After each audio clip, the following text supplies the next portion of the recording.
प्रिय छात्राः, नमामि।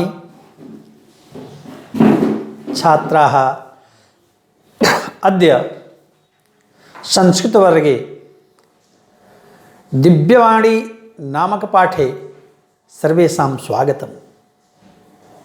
आगच्छन्तु छात्राः, अद्य वयं दिव्यवाणी मध्ये यत्रयभागः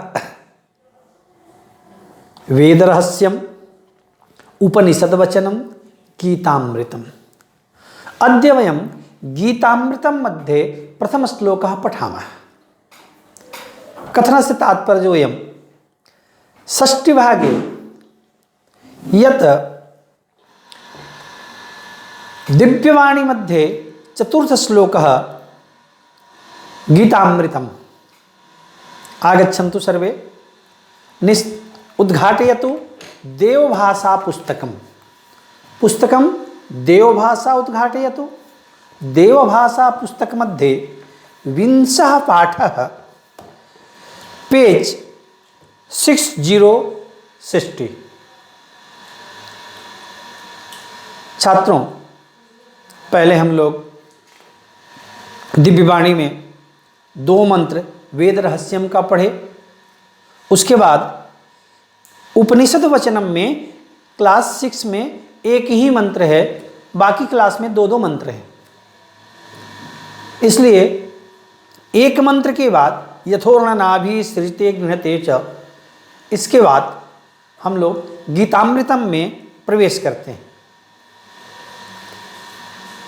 गीतामृतम शब्द से अर्थ गीतायाः अमृतम। गीता के द्वारा, गीता शब्द से किम, श्रीमद् भगवत गीता। श्रीमद् भगवत गीता के द्वारा निकला हुआ अमृत, गीतामृतम। गीतायाः अमृतम, गीतामृतम। श्रीमद् भगवत गीता के संदर्भ में आप सभी जानते हैं, आप शुरू से पढ़ते आए। श्रीमद् भगवत गीता विश्व की एक ऐसी पुस्तक है जो सबसे ज़्यादा भाषांतर किया गया है। सभी भाषाओं में उसका रूपांतर किया गया है। श्रीमद् भगवत गीता को बहुत लोग पुस्तक मानते हैं, लेकिन वास्तव में श्रीमद् भगवत गीता भगवान श्री कृष्ण के मुखारविंद से निकला हुआ अमृत रूपी उपदेश है। उपदेश देते किसको हैं? अर्जुन को।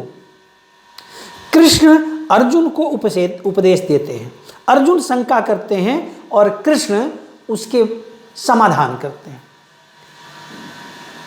अर्जुन को लक्षित करके हम सबको उपदेशित किया गया है इस पुस्तक से। अर्जुन को जो बात कृष्ण कहते हैं वो अगर मैं भी स्वीकार करूं, मैं भी मानूं, हम सब भी माने, तो हम सब अर्जुन हैं। नहीं माने तो दुर्योधन है। तो गीतामृतम हम लोग आज पढ़ेंगे। क्या अमृत है, कृष्ण क्या अपने मुखारविंद से अमृत रूपी उपदेश देते हैं, उसको आज हम लोग पढ़ेंगे। चतुर्थ श्लोक गीतामृतम। मिल गया सभी लोग? निकाल लिए? एक बार देख लो आप, पेज 60 गीतामृतम। कोई भी हम श्लोक पढ़ते हैं, कोई भी हम मंत्र पढ़ते हैं, तो एक नियम है, आदौ उच्चारणम। सर्वप्रथम उसका उच्चारण करते हैं, पुनः शब्दार्थ, फिर एक एक शब्द का हम लोग अर्थ करते हैं, पुनः भावार्थ, फिर उससे भाव का निकलता है, भाव उसका क्या है, उस पर हम लोग चर्चा करते हैं। आइए एकदम उंगली रख करके एक एक शब्द जब हम पढ़ेंगे तब हमें उच्चारण करना आएगा, और उच्चारण करना जब आ जाएगा तो बार बार उच्चारण करने से अर्थ समझ में आ जाता है, और अर्थ जब समझ में आता है तब व्यक्ति के अंदर ये भाव उत्पन्न होता है कि ये श्लोक कहा क्यों गया, इस श्लोक का प्रयोजन क्या है। और जब प्रयोजन समझ में आता है तब हम उससे लाभान्वित होते हैं। प्रयोजन नहीं समझ में आया तो कोई संसार में बहुत कुछ है, कोयले में हीरा होता है, डायमंड। उस डायमंड का महत्व हमें नहीं समझ में आएगा तो हमारे लिए वो भी कोयला है। अगर महत्व समझ में आएगा तो डायमंड है। अब महत्व तब समझ में आता है जब हम उच्चारण अच्छी तरह से करते हैं तो उसका अर्थ समझ में आता है। जब अर्थ समझ में आता है तो उसका भाव समझ में आता है, और भाव समझ में आता है तब उसका प्रयोजन हमें समझ में आता है। अतः उच्चारण अच्छी तरह से होना चाहिए तो सब कुछ अच्छा होगा। आइए एक बार हम लोग उच्चारण करते हैं। यतो यतो निश्चरति, यतो यतो निश्चरति, मनश्चंचलमस्थिरं, मनश्चंचलमस्थिरं। मनः शब्द है, चंचलः शब्द है और अस्थिरम शब्द है, एक साथ लगा है। मनश्चंचलमस्थिरं, यतो यतो निश्चरति, मनश्चंचलमस्थिरं,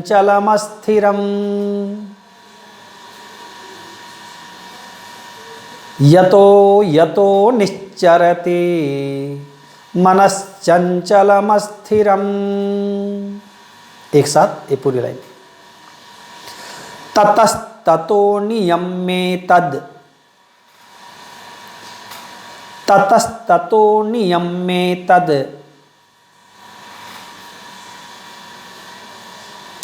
हाँ, ततस्ततो नियम्येतद्,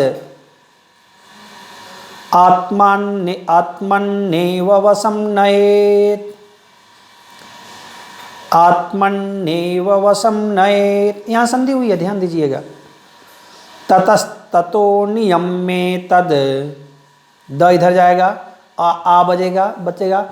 आत्मन्नेव वशं नयेत्, आत्मन्नेव वशं नयेत्। एक एक अक्षर, एक एक शब्द जब अलग होगा तो अर्थ समझ में आएगा। पहले भी मैं कहा था, संधि में अर्थ नहीं समझ में आएगा। यतो यतो निश्चरति, मनश्चंचलमस्थिरं,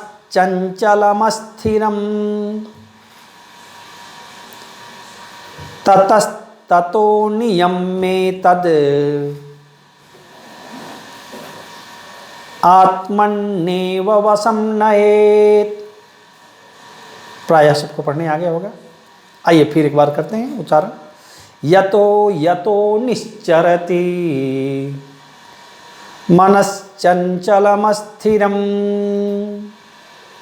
ततस्ततो नियम्येतद्, आत्मन्नेव वशं नयेत्। अगले क्लिप में हम लोग इसका शब्दार्थ पढ़ेंगे। इसमें इतना ही। धन्यवाद।